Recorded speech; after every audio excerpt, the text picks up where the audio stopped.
ಟಿಫಿನ್ನಲ್ಲಿ ಬಿರಿಯಾನಿ ತಂದ ಆರೋಪದ ಮೇಲೆ ಉತ್ತರ ಪ್ರದೇಶದ ಅಮ್ರೋಹಾದಲ್ಲಿ 7 ವರ್ಷದ ವಿದ್ಯಾರ್ಥಿಯನ್ನ ಶಾಲೆಯಿಂದ ಹೊರಹಾಕಲಾಗಿದೆ. ಹೌದು, ನೀವು ಸರಿಯಾಗಿಯೇ ಕೇಳಿದ್ದೀರಿ.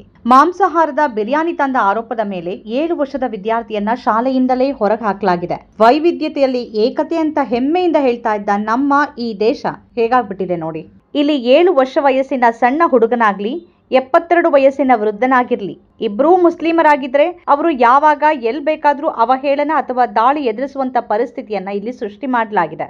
ಅಮ್ರೋಹದ ಶಾಲೆಯೊಂದರಲ್ಲಿ ಮಾಂಸಾಹಾರಿ ಆಹಾರವನ್ನ ತಂದ ಕಾರಣಕ್ಕೆ ಕೋಪಗೊಂಡ ಶಾಲಾ ಮುಖ್ಯ ಶಿಕ್ಷಕರು ಮಗುವನ್ನ ತುಂಬಾ ಸಮಯ ಕೊನೆಯ ಸಾಲಿನಲ್ಲಿ ಕೂರಿಸಿರೋದಾಗಿ ವರದಿಯಾಗಿದೆ. ಬಳಿಕ ಮಗುವಿನ ಹೆಸರನ್ನ ಶಾಲೆಯಿಂದ ತೆಗೆದು ಹಾಕಲಾಗಿದೆ ಅಂತಾನೂ ವರದಿಗಳು ತಿಳಿಸಿವೆ. ಗುರುವಾರ ಮಗುವಿನ ತಾಯಿ ದೂರು ನೀಡೋಕೆ ಬಂದಾಗ ಪ್ರಾಂಶುಪಾಲರು ಅವರೊಂದಿಗೂ ಅನುಚಿತವಾಗಿ ವರ್ತಿಸಿರುವ ವಿಡಿಯೋ ವೈರಲ್ ಆಗಿದೆ. ನಿಮ್ಮ ಮಗ ದೊಡ್ಡವನಾದಾಗ ಮಂದಿರ ಕೆಡವಿ ಹಾಕ್ತಾನೆ ಅಂತ ಪ್ರಾಂಶುಪಾಲರು ಮಗುವಿನ ತಾಯಿಗೆ ಹೇಳಿದ್ದಾರೆ. फोन करना था या नहीं? संस्कार वाले बच्चों को हमें नहीं पढ़ाना सर 3 महीने से है ना, मंदिरों को तोड़ेंगे, ऐसा कुछ नहीं है। तोड़ेंगे, सुनिए, हम बच्चों को तोड़ेंगे और नॉनवेज लेकर के आएंगे। आपने कई बार नॉनवेज भेजा है, बच्चा आपका कह रहा है इस चीज मैं नॉनवेज लेकर के आता हूँ, मैं सबको नॉनवेज ला करके मुसलमान बनाऊंगा, ये बच्चा कहता है आपका। ಎಂತ ಮನಸ್ಥಿತಿ ನೋಡಿ. 7 ವರ್ಷ ವಯಸ್ಸಿನ ಮಗುವಿನ ಕುರಿತಾಗಿ ಶಿಕ್ಷಕರೊಬ್ಬರು ಈ ರೀತಿ ಮಾತಾಡುವ ಮನಸ್ಥಿತಿ ಎಂಥದ್ದಿರಬಹುದು. ಇನ್ನು ಶಾಲೆಯ ಮುಖ್ಯ ಶಿಕ್ಷಕರೊಬ್ಬರು ಹೀಗೆ ಹೇಳ್ತಾರೆ ಅಂತಾದ್ರೆ ನಮ್ಮ ದೇಶದ ಭವಿಷ್ಯ ಎತ್ತ ಸಾಗ್ತಾ ಇದೆ. ಶಾಲೆಯ ಪ್ರಾಂಶುಪಾಲ ಅವನೇಶ್ ಕುಮಾರ್ ಶರ್ಮಾ ಅವರು ಬಾಲಕನ ಮುಸ್ಲಿಂ ಹಿನ್ನೆಲೆಯ ಬಗ್ಗೆ ಅವಹೇಳನಕಾರಿ ಹೇಳಿಕೆಗಳನ್ನು ನೀಡುತ್ತಿರುವ ವಿಡಿಯೋ ಕಾಣಿಸಿಕೊಂಡ ನಂತರ ಈ ಘಟನೆ ವ್ಯಾಪಕ ಆಕ್ರೋಶಕ್ಕೆ ಕಾರಣವಾಗಿದೆ. ವೈರಲ್ ಆಗಿರುವ ವಿಡಿಯೋದಲ್ಲಿ ಶರ್ಮಾ ಅವರು ಬೆಳೆದ ನಂತರ ದೇವಾಲಯಗಳನ್ನ ಕೆಡಹುವ ಮಕ್ಕಳಿಗೆ ನಾವು ಕಲಿಸೋದಿಲ್ಲ ಅಂತ ಹೇಳೋದನ್ನ ಕೇಳಬಹುದು.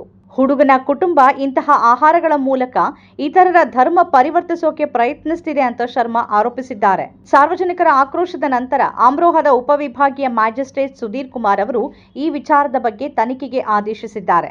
3 ಸದಸ್ಯರ ಸಮಿತಿ ಈಗ ರಚನೆಯಾಗಿದೆ. ಅಮ್ರೋಹಾ ಮುಸ್ಲಿಂ ಸಮಿತಿ ಶಾಲೆಯ ಕ್ರಮವನ್ನು ಖಂಡಿಸಿದೆ ಮತ್ತು ನಿಷ್ಪಕ್ಷಪಾತ ತನಿಖೆಗೆ ಒತ್ತಾಯಿಸಿದೆ. ಕೇಂದ್ರ ಶಿಕ್ಷಣ ಸಚಿವರಿಗೆ ಪತ್ರವನ್ನೂ ಸಮಿತಿ ಸಲ್ಲಿಸಿದೆ. ತನಿಖೆಯ ಫಲಿತಾಂಶದ ಆಧಾರದ ಮೇಲೆ ಸೂಕ್ತ ಕ್ರಮ ಕೈಗೊಳ್ಳಲಾಗುತ್ತೆ ಅಂತ ಅಧಿಕಾರಿಗಳು ತಿಳಿಸಿದ್ದಾರೆ. ಸಮಾಜವಾದಿ ಪಕ್ಷದ ಮುಖಂಡರು ಮಗುವಿನ ಕುಟುಂಬವನ್ನ ಭೇಟಿ ಮಾಡಿ ಅವರ ಬೆಂಬಲಕ್ಕೆ ನಿಂತು ನ್ಯಾಯ ದೊರಕಿಸುವ ಭರವಸೆ ನೀಡಿದ್ದಾರೆ. ಕಳೆದ ವರ್ಷ ತೃಪ್ತಿ ತ್ಯಾಗಿ ಹೆಸರಿನ ಶಿಕ್ಷಕಿಯೊಬ್ಬರು ಮುಸ್ಲಿಂ ವಿದ್ಯಾರ್ಥಿಯೊಬ್ಬನಿಗೆ ತನ್ನದೇ ಕ್ಲಾಸಿನ ಮಕ್ಕಳಿಂದ ಕಪಾಳ ಮೋಕ್ಷ ಮಾಡಿಸುವ ವಿಡಿಯೋ ವೈರಲ್ ಆಗಿತ್ತು. ಈ ಕುರಿತಾಗಿ ಸರಿಯಾದ ರೀತಿಯಲ್ಲಿ ಎಫ್ಐಆರ್ ದಾಖಲು ಮಾಡದೇ ಇದ್ದಕ್ಕಾಗಿ ಮತ್ತು ವಿಳಂಬವಾಗಿ ಎಫ್ಐಆರ್ ಅನ್ನ ದಾಖಲಿಸಿದ್ದಕ್ಕಾಗಿ ಸುಪ್ರೀಂ ಕೋರ್ಟ್ ಯುಪಿ ಪೊಲೀಸರನ್ನ ತರಾಟೆಗೆ ತೆಗೆದುಕೊಂಡಿತ್ತು.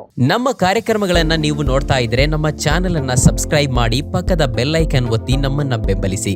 ಹಾಗೆ ನಮ್ಮ ಕಾರ್ಯಕ್ರಮಗಳನ್ನ ಲೈಕ್ ಮಾಡಿ, ಕಮೆಂಟ್ ಮಾಡಿ, ಅದನ್ನ ಬೇರೆಯವರಿಗೂ ವಾಟ್ಸ್ಆಪ್ ಮೂಲಕ ಶೇರ್ ಮಾಡಿ.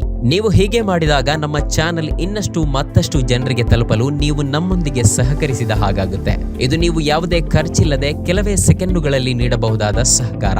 ಧನ್ಯವಾದಗಳು.